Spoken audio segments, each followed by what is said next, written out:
Bismillahirrahmanirrahim. Assalamualaikum warahmatullahi wabarakatuh. Selamat malam sahabat-sahabat Kang Jai dimanapun berada. Salam santun, salam hormat selalu Kang Jai ucapkan. Mudah-mudahan sahabat-sahabat semua selalu dalam lindungan Allah Subhanahu wa Ta'ala, sehat walafiat, tidak kurang suatu apapun, dipanjangkan umur, banyak rezeki yang barokah. Amin ya robbal alamin. Alhamdulillah pada kesempatan malam hari ini Kang Jai seperti biasa ditemani Kang Piul. Habis perjalanan agak lumayan jauh sahabat-sahabat, kita sambil istirahat, sambil ngonten sekaligus perhatian lah. Ini secara pribadi saya khususkan kepada seseorang. Jadi awalnya kami tidak berniat untuk membuat sebuah video ataupun konten ya, namun informasi terbaru Kang Jai pribadi dapat kabar yang tidak enak lah untuk didengar terkait keberadaan Kang Jai ya. Jadi ada sekelompok orang yang beberapa jam lalu katanya bersilaturahmi ke gubuk saya, namun kebetulan saya sedang di luar bersama dengan Kang Piul, dan informasi tersebut sampai kepada kita dari informasi para santri ya Kang Piul.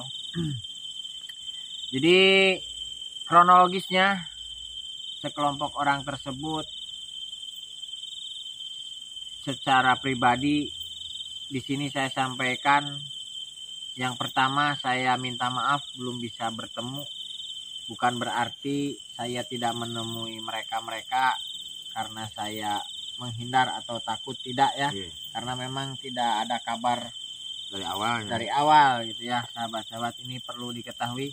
Dan siapapun Anda yang datang ke gubuk saya, terimalah salam hormat saya.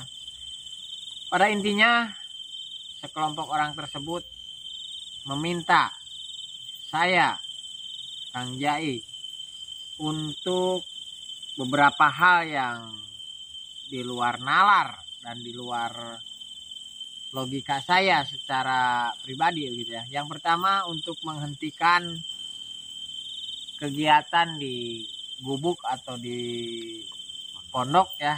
Jadi mempermasalahkan tentang anak-anak santri belajar ngaji gitu ya.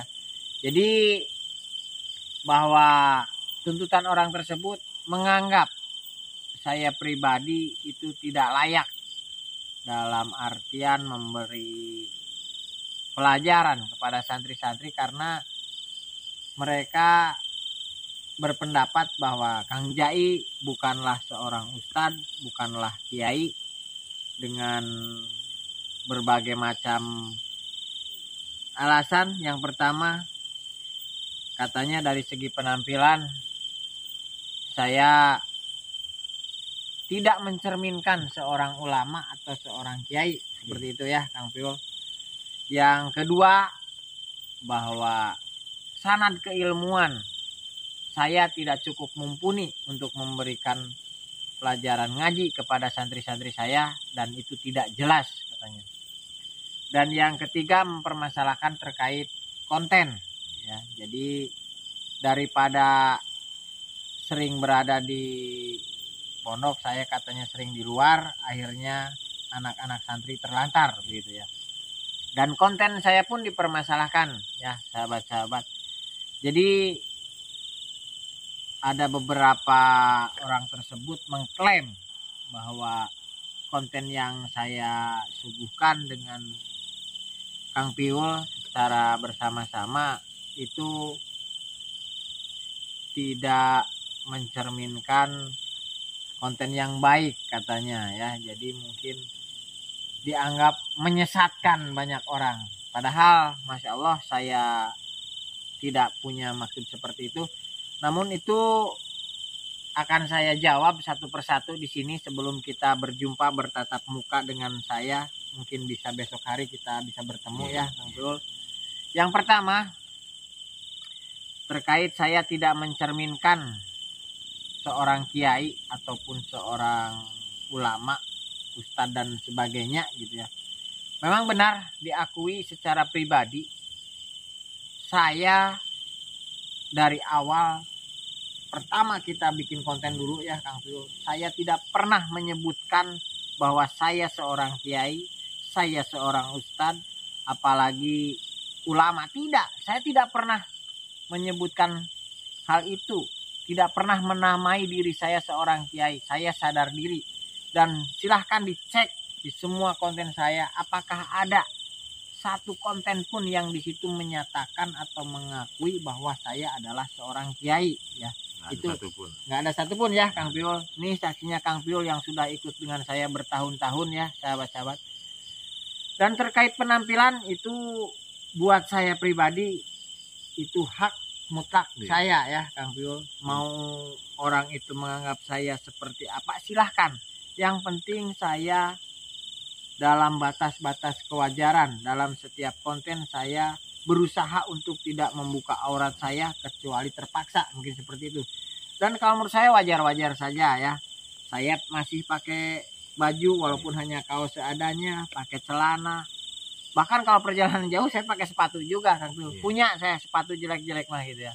Jadi tidak usah menghujat saya, tidak usah membuli saya terkait masalah penampilan saya pribadi. Itu saya bebas lah jiwanya. Saya tidak mendapatkan apa yang mereka mau ya. Karena memang saya itu tadi. Saya bukan kiai itu. Itu terkait masalah penampilan. Saya pun bisa lah. Katakan saja kalau memang berniat mengaku-ngaku gitu ya Kang Piul. Saya bisa pakai peci, sarung, pakai sorban pun sekalipun saya itu sangat mudah buat saya ya. Ketika berpakaian seperti itu. Namun kenapa saya tidak melakukannya? Yaitu tadi karena saya memang tidak pernah mengakui bahwa diri saya adalah seorang kiai, seorang ustadz, dan buat saya penampilan itu bukan ukuran gitu ya. Yang penting apa yang saya lakukan itu ada manfaatnya dan bisa diterima oleh santri-santri saya. Saya pun tidak mengajarkan ilmu yang sesat lah, mungkin itu hanya pemahaman yang salah saja ya Kang Piul. Terus persoalan nomor 2 terkait ditanyakan saya sanad ilmunya ya Kang Piul. Mungkin apa yang saya sampaikan tadi dianggap sesat karena saya sanad keilmuannya tidak jelas katanya. Ya tidak mumpuni untuk menjadi seorang kiai. Dan di situ perlu saya jelaskan di sini wahai sahabatku yang tadi datang ke gubuk saya. Saya di gubuk itu merawat beberapa santri itu tidak hanya sendiri, namun juga di situ ada beberapa sahabat-sahabat saya, bahkan guru saya yang lebih khusyuk, lebih fokus mengajarkan santri-santri saya untuk ngaji gitu ya. Walaupun hanya ya mungkin tadi yang disampaikan betul, secara keilmuan kami sangat terbatas, secara pengalaman pun juga demikian. Tapi yang jelas saya tidak mau berbuka sanad keilmuan saya di sini tidak untuk dikonsumsi secara publik, dan saya tidak mau itu ya. Ketika apa yang saya lakukan bermanfaat bagi santri-santri saya, itu buat saya pribadi sudah senang. Mereka mau tinggal bersama kita ya. Wallahi demi Allah demi Rasulullah, saya tidak pernah berbisnis di sini. Karena santri-santri saya semuanya gratis, tidak ada pendaftaran. Saya itu bukan kayak pondok pesantren modern yang ada biaya, kemudian berbasis seperti sekolah, tidak. Di sini perlu diketahui sahabatku. Jadi santri-santri yang tinggal di saya itu semuanya, kalau Anda tahu latar belakangnya, saya jamin Anda tidak akan berbicara seperti itu. Mereka itu anak-anak yatim yang sudah tidak memiliki keluarga. Daripada terlantar hidup di jalanan ya Kang Piul, lebih baik kita rangkul, kita didik sebisa mungkin, mudah-mudahan mereka ke depannya nanti bisa lebih baik. Itu saja ya. Itu saja yang menjadi harapan dan tujuan kami di sini. Dan terkait yang ketiga, permasalahan yang ketiga, langsung saja ya Kang, biar cepat, biar jelas semuanya. Untuk lebih jelasnya nanti kita bisa bertatap muka. Jangan marah-marah ketika tidak ketemu dengan saya, mempengaruhi santri-santri saya dengan isu-isu yang tidak benar. Kasihan, mereka masih anak-anak kecil yang perlu bimbingan, perlu dukungan malah dari kita ya. Terus yang ketiga tadi yang dipermasalahkan terkait konten ya. Katanya konten saya meresahkan.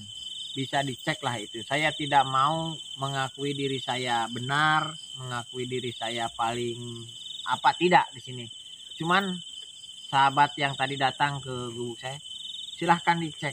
Apa yang saya kok muat di konten itu hanya bertujuan satu. Kami mengedukasi apa yang kami tahu, apa yang kami pahami gitu ya.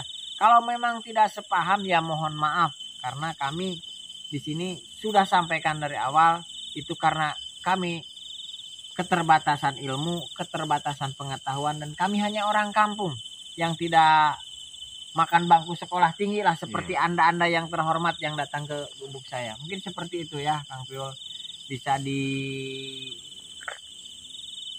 diobrolkan secara baik-baik lah kalau untuk urusan itu. Jadi nanti pun saya bisa balik bertanya sebelah mana konten saya yang menyesatkan, yang meresahkan sebelah mana, silahkan dicek. Kemudian salah satu firasat saya juga informasi yang masuk ke kita bahwa rekanan tadi yang datang juga mungkin ada sekelompok orang tersebut, diantaranya merupakan salah satu ya sama konten kreator juga ya Kang Piul. Nah di sini saya berpesan, yuk kita bareng-bareng, kita sama-sama ya istilahnya, mudah-mudahan sih konten kita ada manfaatnya untuk orang banyak yang menonton kita. Saya pernah bilang, ketika yang baik silahkan diambil, ketika yang jelek dibuang saja.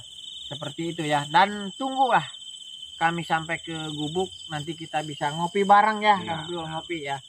Jadi tidak usah berkoar-koar, bicara ngelantur sana sini nggak jelas, apalagi mempengaruhi santri-santri kami. Masya Allah, kasihan. Mereka tidak tahu apa-apa, dan ketika memang konten saya ini meresahkan, menyesatkan, wallahi saya akan berhenti ya Kang Piul. Saya tutup akun, tidak akan ya istilahnya membuat hal-hal yang meresahkan orang. Ya kita juga bisa asal konten di kebun, tanam cabai, tanam apapun, kita nggak masalah. Hanya sekedar ya belajar lah, ini mengisi waktu luang saya dan Kang Piul, seperti itu ya. Mungkin sudah cukup ya Kang, penjelasan saya bisa diterima, dan ini sudah larut malam. Kita lanjutkan perjalanan pulang, dan ini sekaligus sebagai klarifikasi. Mungkin seperti itu ya Kang Piul. Dan pesan saya yang terakhir untuk beberapa orang yang datang ke gubuk saya. Wahai sahabatku, wahai temanku, ingatlah, tidak perlu menjatuhkan orang lain ketika Anda ingin menjadi seseorang yang lebih tinggi. Justru kita hidup berdampingan, hidup bersama-sama membangun kebaikan. Mudah-mudahan kita semua menjadi orang yang terpilih dan diridhoi oleh Allah Subhanahu wa taala. Ingat, jangan menjatuhkan orang lain untuk menjadi tinggi. Kurang lebihnya saya mohon maaf apabila ada tutur kata yang kurang berkenan dari kami berdua, Kang Jaya dan Kang Piul. Mohon dimaafkan sebesar-besarnya. Kami semua hanya manusia biasa, sudah barang pasti banyak salah dan hilafnya. Kebenaran hanya milik Allah Subhanahu wa taala. Billahi taufiq wal hidayah. Wassalamualaikum warahmatullahi wabarakatuh.